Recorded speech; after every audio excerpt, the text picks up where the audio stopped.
এরকম করে কথা বলার আমার সামনে সাহস রাখে না। তুমি আমার ছাত্রী বইলা বাইসে গেছো, তবে তো আমি তোমার সাবধান করে দেই। তুমি আর একটা বেয়াদবি কথা বলছো, কয় মায়ের জানি দুধ খায় না, বাবার অন্য কিছু খাও, দেখো দুধ আসে না মুত আসে। আমি কিছু কইতে পারিনি, এমপি সাহেবের যন্ত্র নাই, সম্মানী মানুষ তারা। হ্যাঁ, এই দুধ তোমার মায়ের না, দুধ আমার বাবার। তোমার মতন অশিক্ষিত ভাবে বলবো না, শিক্ষিত সমাজের লোক মা বোন যারা আছেন, বাপসা সারা যারা আছেন, তারা বিচার করবেন আমার কথাগুলো, চিকন কথাগুলো বিচার করবেন। আমার কথা হচ্ছে একটু চিকন। ওই যে বকনা গরু আছে না, বকনা গরু আপনাদের দেশে কি বলে, বকন গরু না বলে না কি বলে? এই বকন গরুর তলে বালতি নিয়ে যা দোয়ান তো দুধ আইব? জীবনও দিব না। এই বকন গরুর তলে ভাড়া নিয়ে যা দোয়াইলে দুধ আইব না তো? কখন আইব? যখন সার দেখাবেন। সার বোঝেন না রুমি? তুমি কি সার বোঝো?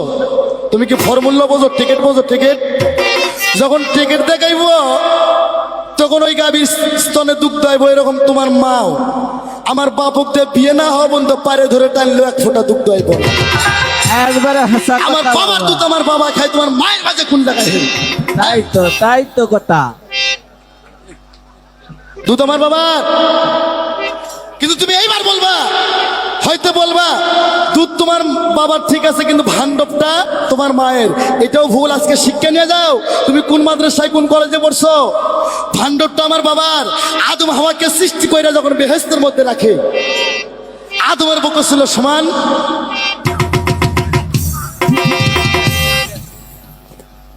একটাই আদি পুরুষ পাইলাম বাবা, আমার কথাই 100 টাকা। অত সহজ না, 21 টাকাটা রাখতো রে। আস্তে। তবে আর মায়েরা মনে মনে কইতেছে, বাবা এই যারে কই থেকে ধরে নিয়ে আসছে। ও মা, আমি সেই মাকে ভালোবাসি যারা আমার কথা ধরবে, যারা নামাজ কায়েম করবে, যারা নবীকে মহব্বত করবে। আমি তাদের কিছু কথা বলবো, তাদের পক্ষে আমি আছি। আমি গালাগালি পারতেছি ওই জাতের নারী যারা স্বামীকে চেনে না, যারা স্বামীকে জারুজ বলে গাল দেয়, স্বামীর সঙ্গে দুর্ব্যবহার করে। আমি এদের বিরুদ্ধে কথা বলি। আরে আদম হাওয়াকে সৃষ্টি করে বেহেশতের মধ্যে রাখে, শোনো দিয়া মন। আদমের বুক ছিল সমান, মা হাওয়ার বুক ছিল সমান। না নাভি হইতে উপর মুখে, নাভি হইতে উপর মুখে নারী পুরুষ কোনো প্রমাণিত নাই। আল্লাহর ফেরেশতা জিবরাইল প্রতিদিন জান্নাত থেকে 3টা করে ফল দেয়। বাবা আদম খায় 2টা, তোমার মা হাওয়া খায় 1টা।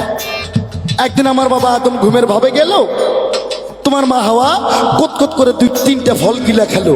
ভালো করে খেয়াল করবেন, মেয়েদের নল্লির কিন্তু তলা ভাটি নাই। আর ভাত কিন্তু ঠিক মতো চাবায় না এমতে গেলে। আর আগে কিন্তু গামলা ছাড়া, ওই গামলা ছাড়া পেট ভরে না। আর পুরুষের সেলাইট হলে পেট ভরে যায়। সকালে একটা নোনটা বিস্কুট খায়, 1 কাপ চা খাইলে সারাদিন ভাতের কথা মনে হয় না। 3টা ফল কুতকুত করে গিলা খাওয়ানোর পর বাবা আদম ঘুম থেকে জাগ না হয়, কয় হাওয়া রে আজকে কি আমাদের ফল আসে না? বাবা ছোট বাজাও। ওরা হাওয়া কইতাছে, স্বামী গো ফল তো আইছিল, কিন্তু ফল 3টা আমি খাইছি গো। আদম কয় আমার 2টা আমারে দাও, তোমারটা তুমি খাইছো ভালো। হাওয়া কয় স্বামী আমি 3টাই খাইছি। আদম কয় আমি কিয়ামত পরমানে ফলের দাবি ছাড়বো না। আদম কয় আমারে ফল দাও। হাওয়া অন্য গাছ থেকে ফল নিয়ে আসতে চাই। আদম কয় অন্য গাছের ফল নেব না, যে 2টা আল্লাহ আমার জন্য পাঠাইছিল তুমি খাইছি।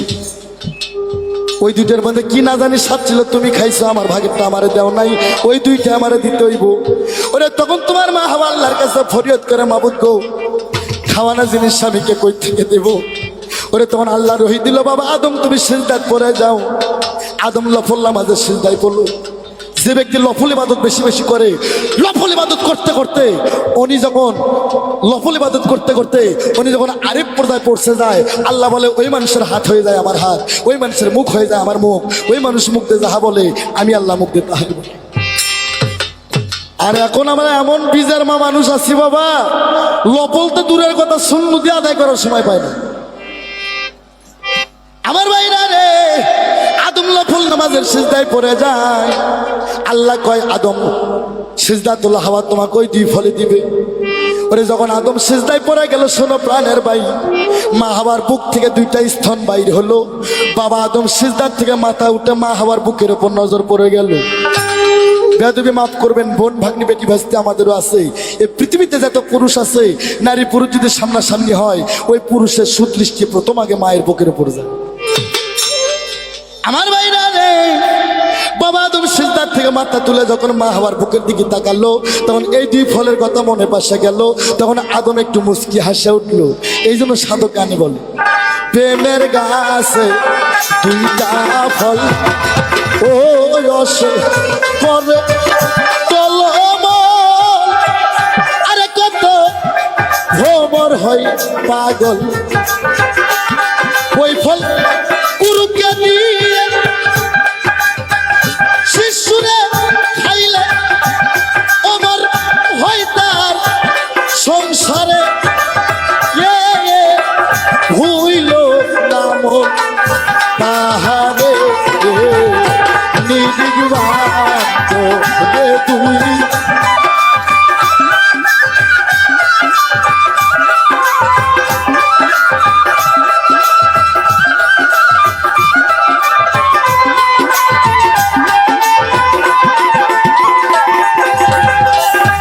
আগে নিজে কেসিন ও পরে গুরুকে মানো, আরে দেহ পাশ করে লানো। হাদিস শরীফ প্রমাণ করছে, মানা রাফা নাফসাহু ফাকারাত রাব্বাহু। আল্লাহ বলছে, যে নিজেকে নিজে না চিনল সে কালো অন্ধ, পরকালে অন্ধ, সে আমাকে কোনোদিন দেখতে পারবে না। মানা রাফা নাফসাহু ফাকারাত রাব্বাহু, নিজেকে নিজে চিনলে রবকে চিনবে। তাহলে শালি তুমি বুঝলো, আমার আব্বা আদম যদি ওই দুই ফল খাইতে না চালে হনি, তোর মাও দুটো পালে হনি কুটি। আমি আর কমন, আর তো সরমই নাই রে বাবা। হ্যাঁ, বিয়ে গেছে, বিয়ে বাড়ি কয় কি তরকারিতে ভাত খেলে, কয় কচুর তরকারি, কয় গলায় ধরেনি, কয় না তো, কয় আমার বাড়ির কচু যার গলায় না ধরে তার গলা হচ্ছে সুইরা গলা।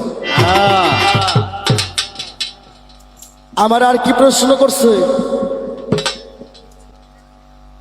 কয় এই পৃথিবীতে এমন একটা নারী ছিল, তার অভিশাপে 40 জন পুরুষ গর্ভ হচ্ছে। নারীটার নাম কোরআনে আছে, পুরুষগুলো পৃথিবীতে আজও দেখা যায়, বলে নাই? এরকম বাস্তববাদী কথা কোনোদিন শুনছেন কোন শিল্পীর মুখ থেকে? হয় নাই। আমি প্রশ্নের জবাব করব।